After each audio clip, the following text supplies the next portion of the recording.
give a warm welcome to the hosts of The Bride of Alternate Ending. Hello, ghouls and goblins, and welcome back to Bride of Alternate Ending. I am your... Oh, yep. I, as always, am your ghost, Brennan Klein. With me, also as always, is your other ghost, Tim Brayton. Hi, Tim. How are you doing? I'm doing good. I feel like we are in a state this morning. I'm very, very excited to see where this goes. Yeah, oh my God. We have a movie that's going to be very stimulating for us to talk about. Stimulating in so many ways. We're the horror branch of the Alternate Ending podcast, and this month of June is June Bugs Month. 2 weeks ago, we covered Phase 4 about hyper-intelligent ants, and this time we are talking about 1997's Mimic, about which the word hyper-intelligent cannot be applied to anything. We will get into it. It is, I think, text in the film that the protagonist is smarter than the average bear, at least. I mean, sure, that sounds good for her. I believe in the power of Mira Sorvino. But anyway, so this is Guillermo del Toro's second directorial feature. It's his first in English, and yeah, this is my first time watch of this movie, and this is not yours. Is that correct?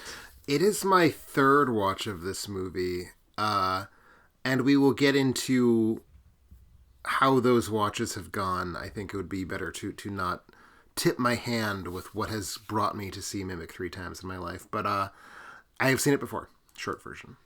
Okay, yeah, let's get started with the plot. I will attempt to start, and I think I will have to throw it to you at some point because I really slipped into a fugue state of torment about two-thirds of the way through this movie. I appreciate that very much, while also feeling that this is sufficiently every creature movie from the 1990s in its writing that even if you don't know what happened, I bet you could probably get a pretty good guess at it. Yeah, no, you're totally right. So basically, Mira Sorvino plays Susan Tyler, who's an entomologist. She studies bugs. She 3 years ago, as we see in a brief prologue that is strangely elliptical. There is a disease. Is it called Strickler's disease? Something like that. I think it's a made-up disease, so I couldn't really tell you specifically, but I think it's Strickler's. That sounds right. Yeah. It is targeting children. They are all dying in this glorious kind of plague hospital that was really beautiful to look at, and apparently was not directed by Guillermo del Toro, which was sad. That was one of the Miramax stooges that they threw in to get coverage on this movie that, as we will get to, was kind of ripped apart. We will have to. Yeah. But anyway, so basically, she has invented this new kind of, recombinant DNA bug called the Judas strain. That can't be right. Yeah. Well, so basically, the plague is simultaneously, it is two things. It's spread by cockroaches. Yes. Which I believe would make it the first cockroach-borne disease in human history, and is also apparently extremely virulent. We are never really given a sense of how many children suffer from this, but there is seemingly a concern that the entire child population of New York will die. Yes. And she has developed the Judas strain of, I don't actually think cockroaches. Is it cockroaches, or is it? It's like a cockroach preying animal. It's like Amazonian river ants, I think, is the DNA she's using, or something. She's created souped up ultra cockroaches to kill the plague bearing cockroaches. In short. Yes. And I accidentally mind poisoned you. It's not the Judas strain. It is the Judas breed. Judas strain is the James Rollins novel that I could not finish. Okay. But yes, so it's this kind of like okay. I'm seeing it's a hybrid between a mantis and a termite. I thought mantises were in there in some capacity. Yes, because that's like one of the very distinctive shots in the busy, flashy opening montage is a mantis. Yes. Oh God, that opening montage. I mean, it's fine. It's a little generic brand Kyle Cooper for me, but you know, It's a little. Hey guys, I saw this great movie called Seven. oh, the whole movie is a little. Hey guys, I've seen this great movie called Seven. But the opening credits are bragging about it, and I think the rest of the movie at least has the decency to not like call our attention to it. Yeah, no, that's totally fair. But yeah, so she invents this bug. It shits out this enzyme that kills all of the cockroaches in a tribe of cockroaches, a herd, whatever gathering of cockroaches there might be. A scattering of roaches. Yes, ooh, I love that. I have no idea if that's correct, but I like Oh, it. it can't be, but it should be.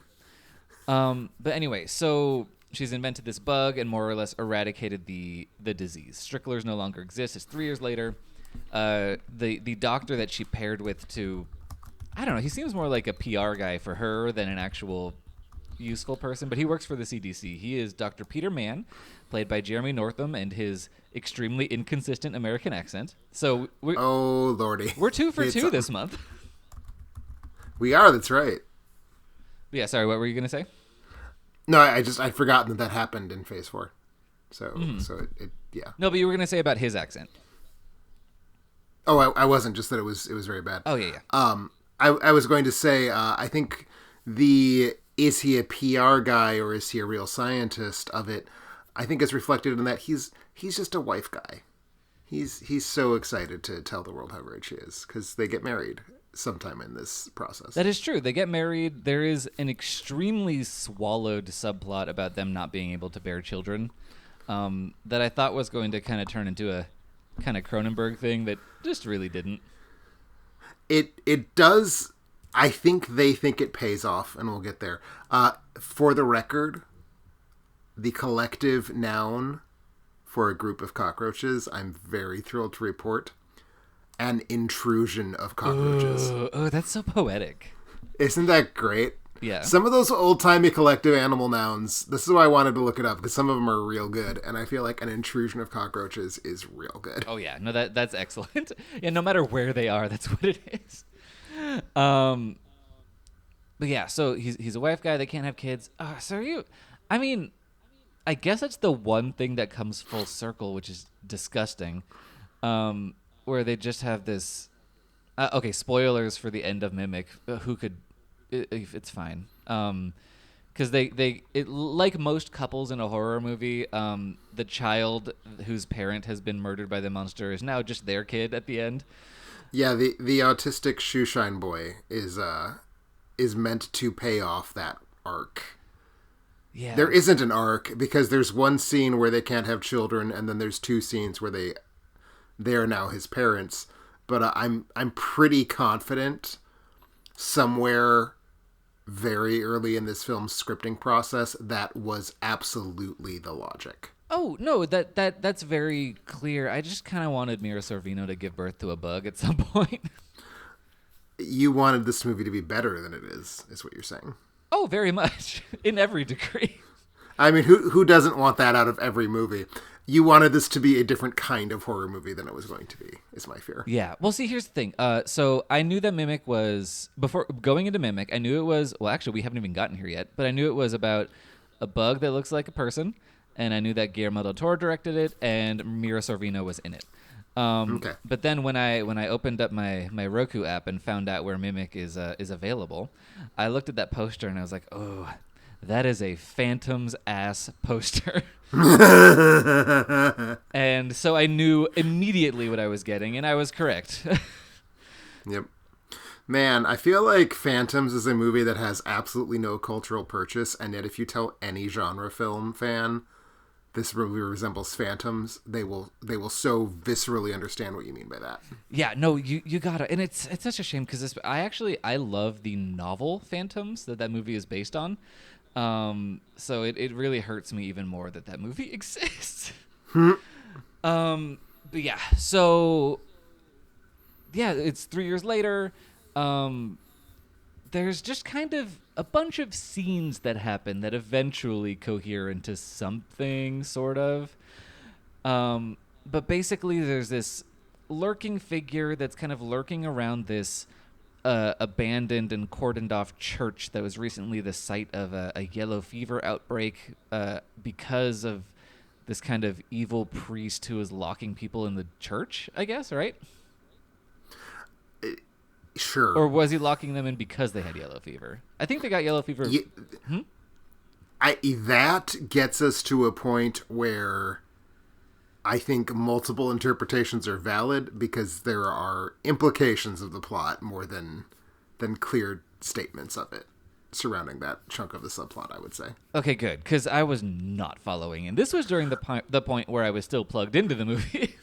Because, I did not get that the priest is locking away people who are sick because that is what would make sense, and it didn't make sense. Yeah, it felt like a torture what exactly dungeon.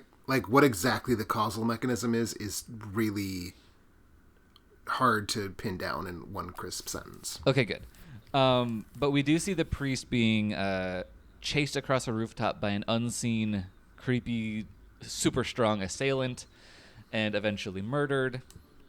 So there's this mysterious figure in like a trench coat who's wandering around the premises even after the CDC has cordoned it off. Across the street is the boy we have mentioned, the autistic child Chewy, played by Alexander Goodwin. He is a shoe shine assistant boy, so he always points out what shoes people are wearing, what size they are, and he kind of mimics the sound of their footsteps with these two spoons that he clacks together. His father, his name is Manny, played by Giancarlo Giannini from Hannibal. I was not clear.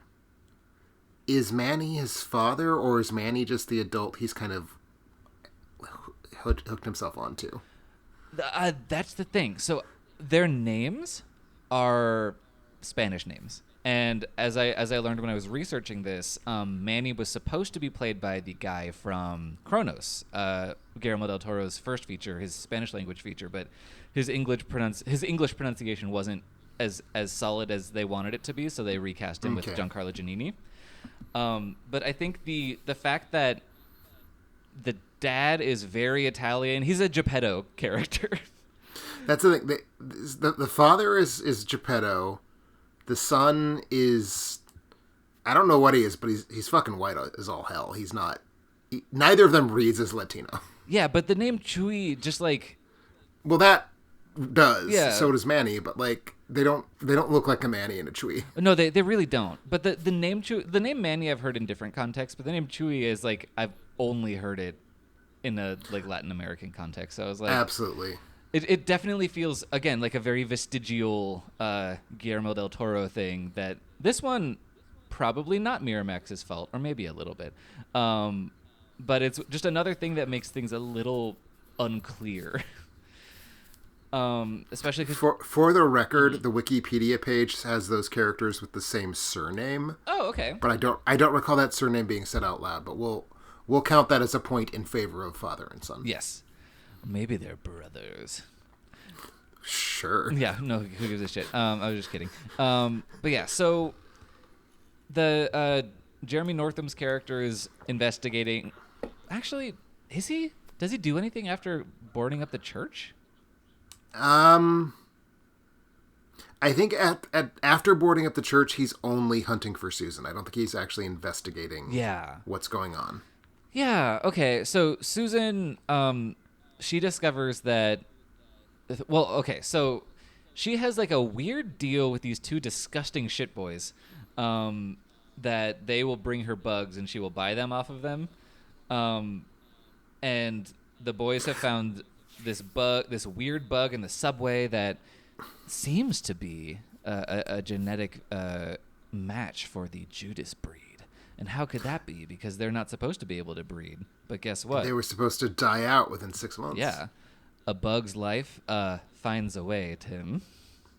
There is a scene with talk about your ethnically confusing actors.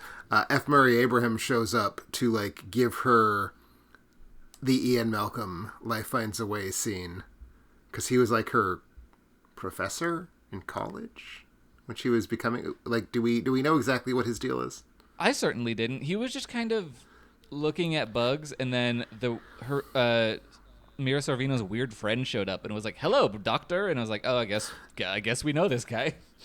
Like he's definitely someone from her past who was an authority figure whose opinion she respects. Yes.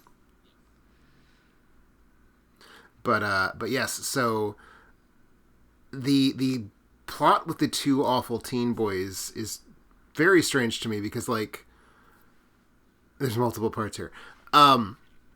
First, how many interesting bugs can there possibly be that she needs to like get them from the black market, and these two awful boys can like make a career out of bringing her weird bugs? They got lucky that in this particular case there's a weird bug, but yeah, I think she is fully pity funding them. Like she's just like, well, I like bugs and they got them and they need some money for snacks. That maybe plays into her desire to be a mother that was so robust and carried throughout the entire film and so fully informs her character. But there's also this like thing where she is the toast of New York in that opening sequence in the prequel where she saves New York's children by breeding the cockroach killers. She's a media sensation. Everyone loves her. 3 years later, doesn't she feel kind of like Sarah Connor in Terminator 2-esque? Like she's barely living in the mainstream of society. She's like underground hunting for her black market bugs and shit. And like she does not seem to have any she seems to have like completely fallen outside of society's good graces for some reason that is never even vaguely alluded to. Or is that just me? I didn't necessarily get that sense. It's just that everything in this movie is kind of wet and dirty and grimy and ugly. And again, I think that is very much the seven of it all. She doesn't feel like what passes for a celebrity entomologist. No. In ways that like the plot feels like would have developed differently if she had like the mayor's ear or something like that, you know? Yeah, but there's really not that many characters in this movie, all told. No, well, because it's a cheap movie. Yeah, it's very cheap. It's actually not. I just looked up its budget. It is not a cheap movie. Oh, what was it? $30 million. Oh, shit. I guess they spent it all on reshoots. I don't know. Apparently. And actually, they spent it on reshoots and the second best Marco Beltrami score, which isn't saying that much, but I thought it was all right. Yeah, it's a solid score. I'm curious what the best Marco Beltrami score is. Well, I think his best score is and continues to be for the Scream franchise. I think that's the one. Sure, that makes a ton of sense. The one score he's put out that has ideas in its head. That's probably fair. I'm kind of skimming through his career right now, and it's like, well, that's fine in a generic way. That's fine in a generic way. That's absolutely his thing. I feel like his work with James Mangold might earn slightly more generosity than that. Okay, yeah. I mean, before making that wild claim, I didn't like look at everything, but I've heard a lot of Beltrami scores in my time watching 2000s and beyond horror movies. That is legit. But yeah, so no, there's not a lot of meat to this movie, and especially these early scenes. I mean, I get the sense that she's in some sort of, she's like making some kind of money when she meets up with her really weird friend who takes a Polaroid of herself crying. They seem to be in some sort of massive church that is also a lab. It's kind of like the Pray for the Devil exorcism school, now that I think about it. Yeah, and I guess that's another one of the scenes that kind of gave me the vibe, like she feels like she's some sort of like entomologist vigilante, because like it doesn't feel like a real lab. It feels like a sort of scruffy underground, the man will stop this lab if they can find it sort of thing. It reminds me kind of the lab in Darkman. Yeah, no, I totally, I see what you're saying. That's not the sense that I got. It's just because this movie has a pretty unified aesthetic. That's fair. No, I mean, it is definitely every location looks like the New York sewers. Yeah. In this movie. Oh, it's so disgusting. And not in a particularly exciting or vibrant way that Guillermo del Toro is capable of being disgusting. It's just that everything is kind of underlit and grungy and damp. Mm-hmm.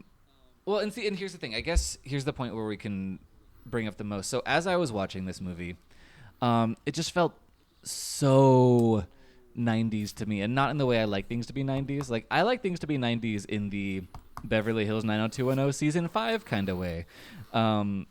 Not so much in the 7 kind of way. Or in the bad redo of 7 kind of way.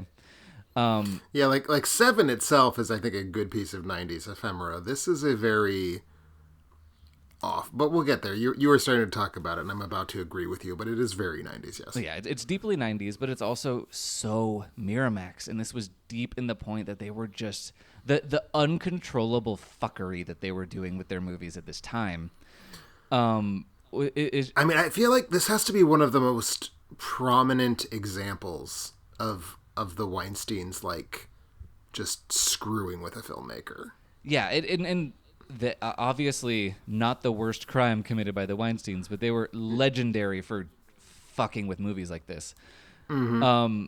But basically, as I was watching it, so I saw the Miramax logo at the beginning, I saw the fucking Phantoms poster, and I was like, okay, I have a sense of what we're getting here. And then as it was going on, I was like, oh, yes, that's right. Guillermo del Toro was not Guillermo del Toro yet. He was just, a young upstart with a pretty good first movie. I don't love Kronos, but it's fine. No, I mean, it's certainly my least favorite of his Spanish language films. Oh yeah, I don't. But it's a solid enough movie. Yeah, it's a solid movie. It shows glimmers of the Del Toro that was going to be, but he wasn't that yet. And so they could. I was watching it and I was like, oh, they could just stomp all over him. He had no credibility. He couldn't stand up for himself and be like, I'm Guillermo goddamn Del Toro, and you're gonna let me do what I want to do. Which to put a quick asterisk on that. When do you think he becomes Guillermo del Toro? Do you think it's with Hellboy or do you think it's with Pan's Labyrinth? I think Guillermo del Toro's career is complicated. I think with Pan's Labyrinth, I think it was probably Pan's Labyrinth. Pan's Labyrinth was very critically well received. It was well received in the wider culture, even though it wasn't necessarily like, a blockbuster hit. But it did. It hit the right vibe at that time. And then... it was a great big deal. And definitely, like, post that movie, I feel like he has the more or less a blank check, even still today. Whereas I do think Hellboy feels like his movie in a way his earlier English language films don't necessarily. Yeah. No, I hear that. I don't know. It's complicated because Guillermo del Toro also has a long history of not really getting what he wants. That's also extraordinarily true. Yeah. So I think without Pan's Labyrinth, I think I think Pacific Rim was kind of a blank check movie for him. Where they were like, okay, do what you want. And then after that, things get weird. I honestly don't think it's until The Shape of Water, which was both a success and a Best Picture winner, that he could just kind of... people were really letting him do what he wanted. Because then you get Nightmare Alley, which he clearly wanted to do. Yeah, Nightmare Alley is, I think, a very clear-cut, nobody asked for this, he just wanted to make it. I will say I saw a news report literally like 2 days ago or even yesterday where he apparently, like in the last month, has had 2 pitches shot down. So he does not have a blank check, even today. Yeah. I guess maybe it's a thing of like, he earns 1 blank check at a time. Yes. But yeah, no, that wouldn't have happened until Hellboy. But yeah, so... The point being, and I'm clearly just trying not to talk about Mimic. He is at this point not a brand name filmmaker. He's a curious import. Yeah, and I don't think the thing that Guillermo del Toro does was crystallized until his next movie, The Devil's Backbone, which is excellent. It's his best film, I think. Ooh. I can agree with that. I would want to sit down with Pan's Labyrinth again. I would want to sit down with them both together and really like live in that before I make that decision. But those are my top two for sure. Those are the options. I would be very hard pressed to say that any of his other films could legitimately be defined as a top two. No, for sure. But anyway, yeah. So Mimic, yeah. But so he hadn't done that yet. He hadn't established his kind of dark fantasy gothic situation really. Again, Kronos has the glimmers of it, but that was even Kronos isn't there. No, it's not there. He could have gone in any direction from there. And Mimic is just stomped all over, and it's got just these huge Miramax footprints on it. It's a real Frankenstein project. Yeah, like a lot of the people, not just Del Toro, multiple people involved in this shoot have talked about what a just disgusting experience it was. The producer I know was just profoundly unhappy. My understanding is that Mira Sorvino like personally stepped in to just get like some level of control wrested away from the Weinstein brothers and back towards the actual filmmakers. Yes, but like it was, by all accounts, a just horribly fraught and unpleasant experience in post-production and the reshoots. Yeah, it really shows. But anyway, we haven't even talked about the fucking bug. We haven't, although I think part of the reason that it was easy to go straight here, the opening act is definitely where the worst of the like executive meddling has happened. Yeah, I would say like I think we keep talking about it's incoherent. We get this Seven-esque montage for no reason. We get this, we get that. That it reads to me like something that was just completely butchered in the editing room. Yeah, it was butchered in the editing room, and I also think it was probably aesthetically. I mean, Miramax did the thing that Marvel is doing now, where they take a promising indie filmmaker and they just put them in this rubber stamp machine of we have this brand aesthetic that you have to bring to life now. Yep. One thing I just very teeny tiny thing, but I just have to note it because it bothered the hell out of me so much while I was watching it. The scene where I forget what exactly the narrative context is, but she's going to take a bath. This is fairly early on. Yeah. And her husband like makes some joke about, having kids or something along that line and jumps into the bath with her. Do you remember the scene to which I'm referring? Yes, I think that's actually before the time jump. That's like right after they're watching the press conference on TV. Yes, it is. It is right after the press conference. Anyway, it's really, really early. The cut when he gets into the tub is truthfully one of the just ungainliest, most ill-timed cuts I think I've ever seen in a commercially released film. And it's just like, that is the cut that you shove in there because you're like, we have 5 more seconds than we want. And you just kind of rip those 5 seconds out. It's like in an old Marx Brothers movie where it's like jumps in the middle because they had to censor out a joke at the last minute. It's horrible. Yeah, it's a movie that, like, some movies you'll notice something weird and be like, oh, that was weird, and then you find out it was tampered with later. But this one, you can just see it actively happening on screen. Absolutely. It is such a... This thing has been glued together very badly, not by the people who shot it, and every minute of the exposition feels that way. Very much, which is damaging because, look, again, it's a creature feature. It doesn't necessarily need a lot of exposition, but it sure has a lot, and none of it works. Right. And I'll tip my hand a little bit. I think once it just commits to... And we will eventually start talking about the bug, as you sort of brought up. Once it commits to monster bugs in an abandoned subway tunnel, it's fine at that. Yeah. But getting us to that point is such a miserable experience. It really is. And just fine doesn't feel worth it at the end of this slog. Agreed. Yeah, anyway, so there's the figure in a trench coat that Chewie has named Mr. Funny Shoes. It turns out it's like a giant version of the Judas breed bug that has theoretically evolved to mimic its predators. Oh, that's what the title means. Sort of. Yes. And I know you're joking. It's just like the idea of it mimicking a human really doesn't come up. Like it doesn't really play into anything. There is one scene where Mira Sorvino realizes what's going on. She and a gentleman in a trench coat and Mr. Funny Shoes are on a moderately well-lit subway platform. It's one of the only scenes in the film that's like actually sort of well-lit. And she sees this hulking figure in a trench coat, and the hulking figure turns towards her, and the trench coat just kind of like opens up into wings, and we see like a bug emerge from it. That is, to me, the only scene where this actually uses mimicking. Like, it's the only place where the gimmick promised by the title is at play.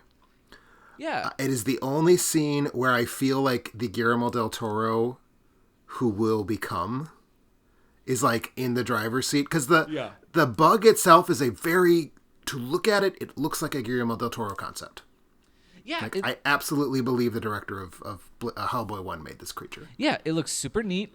You see it fully maybe twice. That's nice. But yeah, the mimic thing, I mean, going in, I was fully expecting like kind of a Body Snatchers movie of some kind.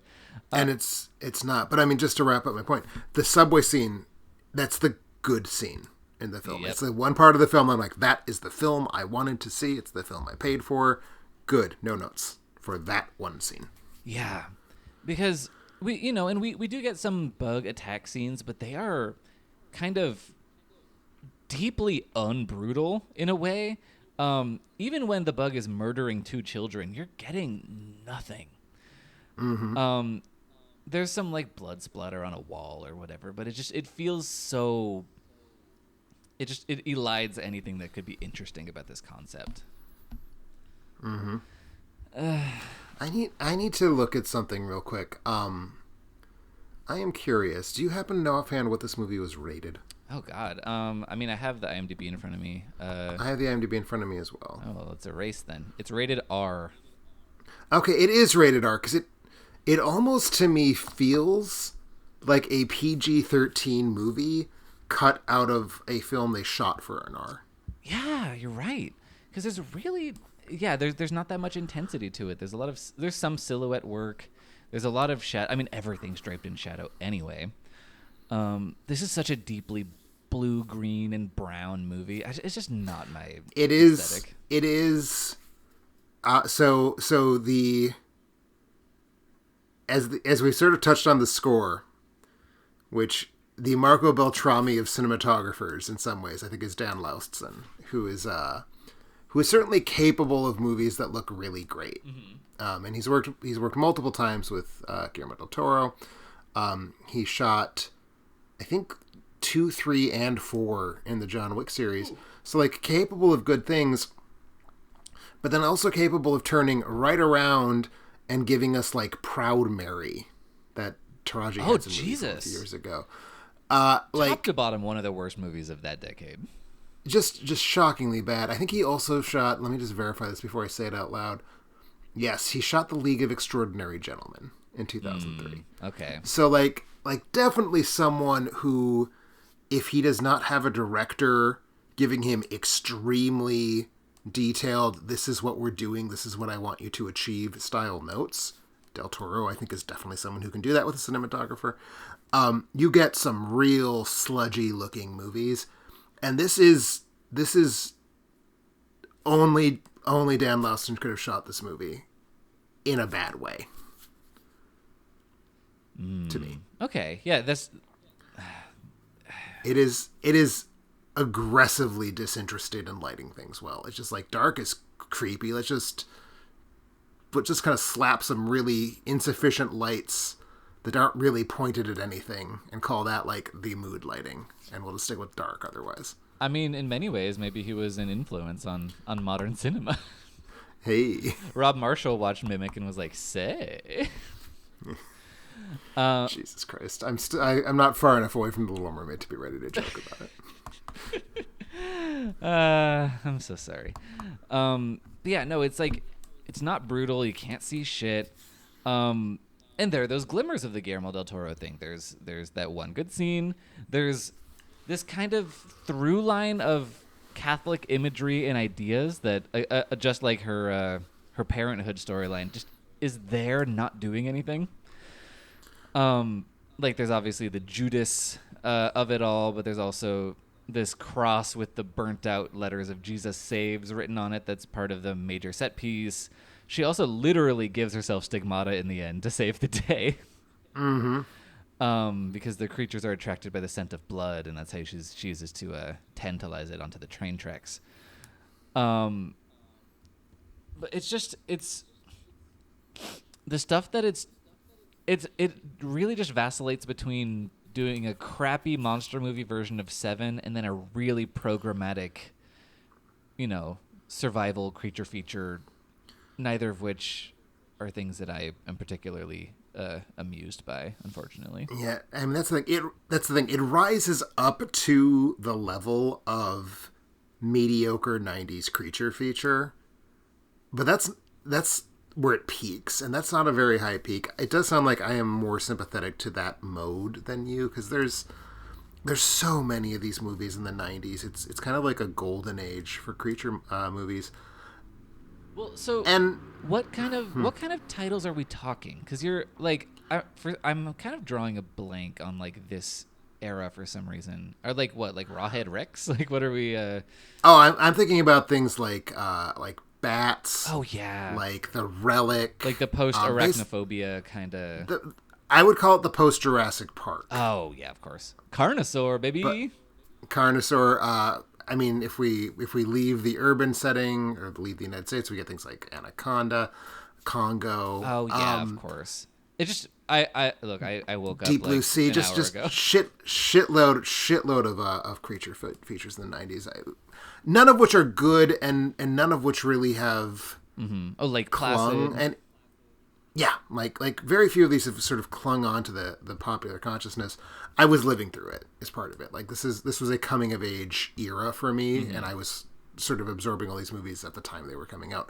Not including Mimic, actually. I didn't see this movie until many years afterwards. But it's a very formulaic movie already, and the '90s version of it is itself more formulaic still. Mm-hmm. And this completely nails the formula. We have our sort of smart, sexy lady scientist played by an up-and-coming actress. Like she's such a generic character. Oh, and for sure.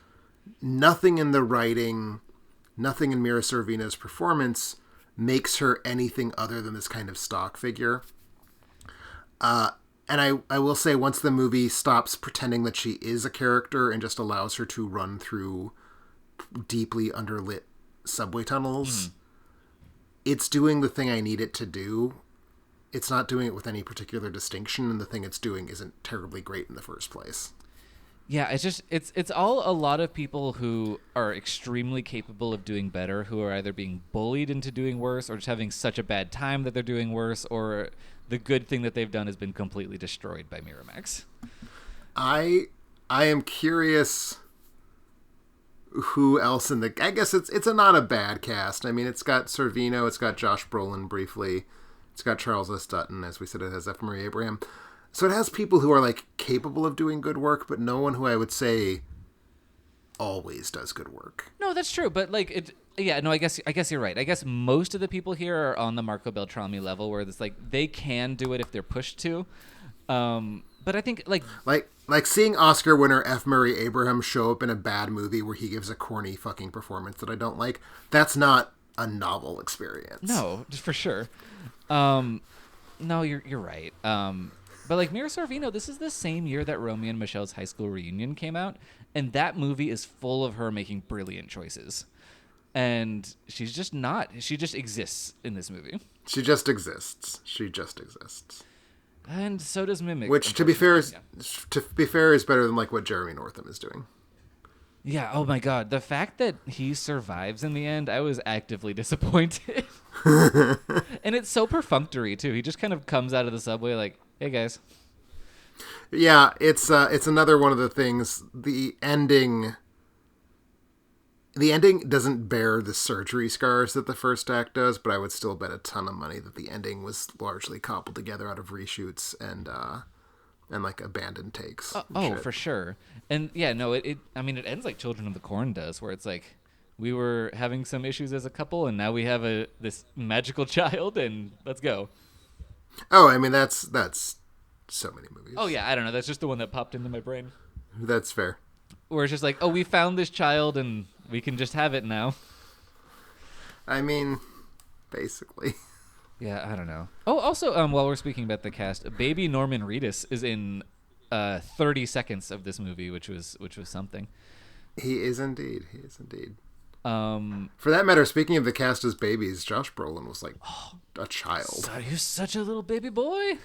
It's so weird to see a non-leathery version of Josh Brolin. It really is. And he's really also only in like 2 or 3 scenes. His scenes, it's like, oh, okay, so they were trying to do a Kevin Williamson thing with one of these characters. Right? Because he's the like overly clever, sharp-tongued, whatever, CDC agent. He does something. Is that what he is? I know he's some sort of like. He's the like real. I guess it would have to be the CDC because he is definitely like the official authority sort of figure. Yeah, but doesn't he work for Jeremy Northam in some capacity? Like Jeremy Northam is his boss. I think so. Again, this movie has just a real bad time doing exposition. Yeah, no, it's just such a bummer. I gave it 2.5 stars. I saw you gave it the same thing, but just thinking about it makes me sad. It's easy to want this film to be better than it is. A, because we want Guillermo del Toro's proto-career to work. Yeah. B, the creature is interesting in the roughly 45 seconds of screen time where it's being used well. Mm-hmm. Like, the scene in the subway I like the idea of the kid calling it Mr. Funny Shoes. Like, in a very different movie, that works. Yeah. And that actually... Like, I don't... Yeah. Mm-hmm. That also felt... I don't even think... Sorry. Oh, sorry. Go ahead. That also felt pretty like Dean Koontz or Stephen King to me, that element of it. No, it totally does. And, like, you can see where it comes from. It's meant to be, like, the funny shoes, or, of course, it's hideous insect-like feet, legs, whatever you want to call them. They don't really do anything with that. We barely see them. We barely see them. They don't really... It's kind of weirdly structured in that there's no moment where, like, there's this strange human figure skulking around, and then Mira Sorvino has to have her, what if it's a bug? Like, yeah. It's not a mystery that she figures out. It's more just like, something's happening, who knows what it is. I don't know. Hey, there's this guy in the subway. He's a bug. Like she doesn't figure anything out. There's no foreshadowing. There's no, like, creepy dawning awareness. It's just like, oh, look, it's a bug who looks like a trench coat. Yeah, that title is just writing checks that this movie refuses to cash. Absolutely. And setting that aside, though, like, the Mr. Funny Shoes thing could work. The design I like. There's a scene where she, like, puts together 2 chunks of chitinous resin and they form a face, kind of. Yeah. And I really, really like the shot, not even the shot, the design of the pseudo face, because it does feel like one of those certain animals evolve to look a lot like a thing, but they don't look like the thing. You just kind of have to squint and be like, oh yeah, okay. And that's kind of how the face feels to me. It's like, yeah, that's a face, but it's also plausibly just part of an insect's carapace. Mm-hmm. So, like, there's stuff in here that almost works. Yeah. Or would have worked in a good movie. Tragically, that's not what we're dealing with here.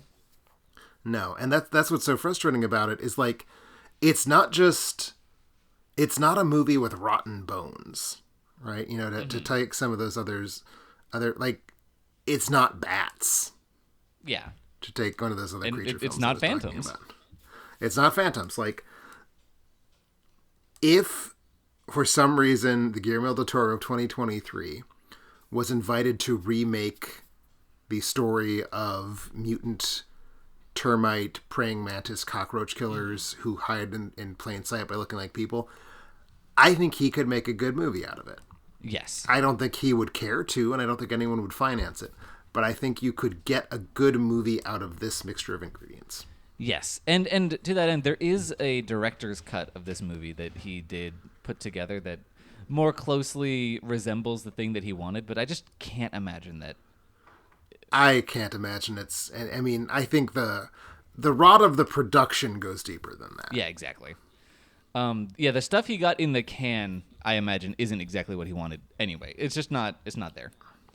Yeah. No, I mean, it needs to be built from the ground up. But I do think...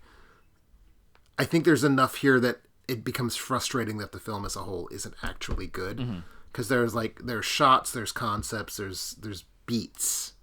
Let's say there's beats that are good.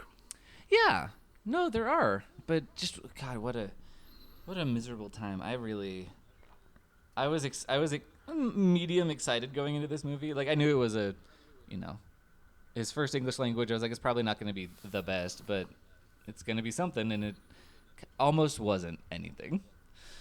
It really is not much, and I said this is the third time I've seen this movie. My memory of it. So I don't remember when I saw it last. Probably around 2010, 2011. And my memory was that it was okay. Not that it was great. Like in the, I have on my hard drive various lists of the films I've seen by various directors ranked. This was second from the bottom on my Guillermo del Toro. Ooh, above what? Above The Shape of Water. Oh, okay. And that's where it still is. But, like, I remember it sort of being okay enough. Like, clearly a first English language film. Clearly, he's working through some stuff. But, like, a good enough time. Nothing special. And watching it, I realized, oh, no. It's just that all of my memories from the film are, they're almost entirely from the second half. If not literally entirely from the second half. They are the scene where she puts the face mask together. They are the scene where she's in the subway. And it's some of the, like, running through tunnels, escaping from the bug stuff.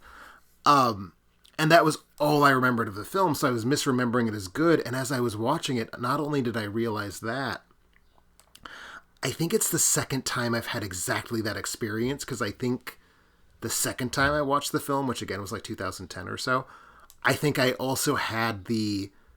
oh, wait, why did I remember this being good? It's actually really lousy. And so here we are, and I hope and pray that now that we've done a whole damn podcast episode about it, I don't manage to do that a fourth time. Or I guess do that a third time. Yeah, well, it clearly has the ability to mimic a movie you want to watch. A good movie, yes. Yeah, I think that's a good place to stop talking about Mimic, if that sounds cool with you. I think we exhausted it. Yeah, I'm certainly exhausted.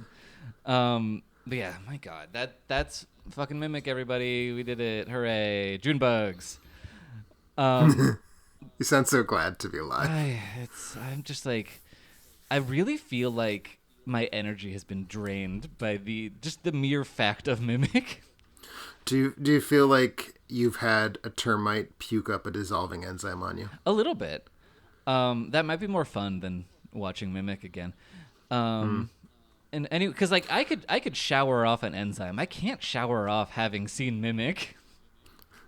So the real question is, are you planning on going out to see the 2 direct-to-video sequels? Well, in January we might. Jesus Christ.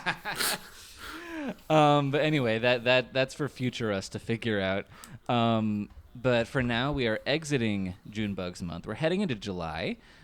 July is when that new Haunted Mansion movie comes out, and it's going to be whatever that's going to be.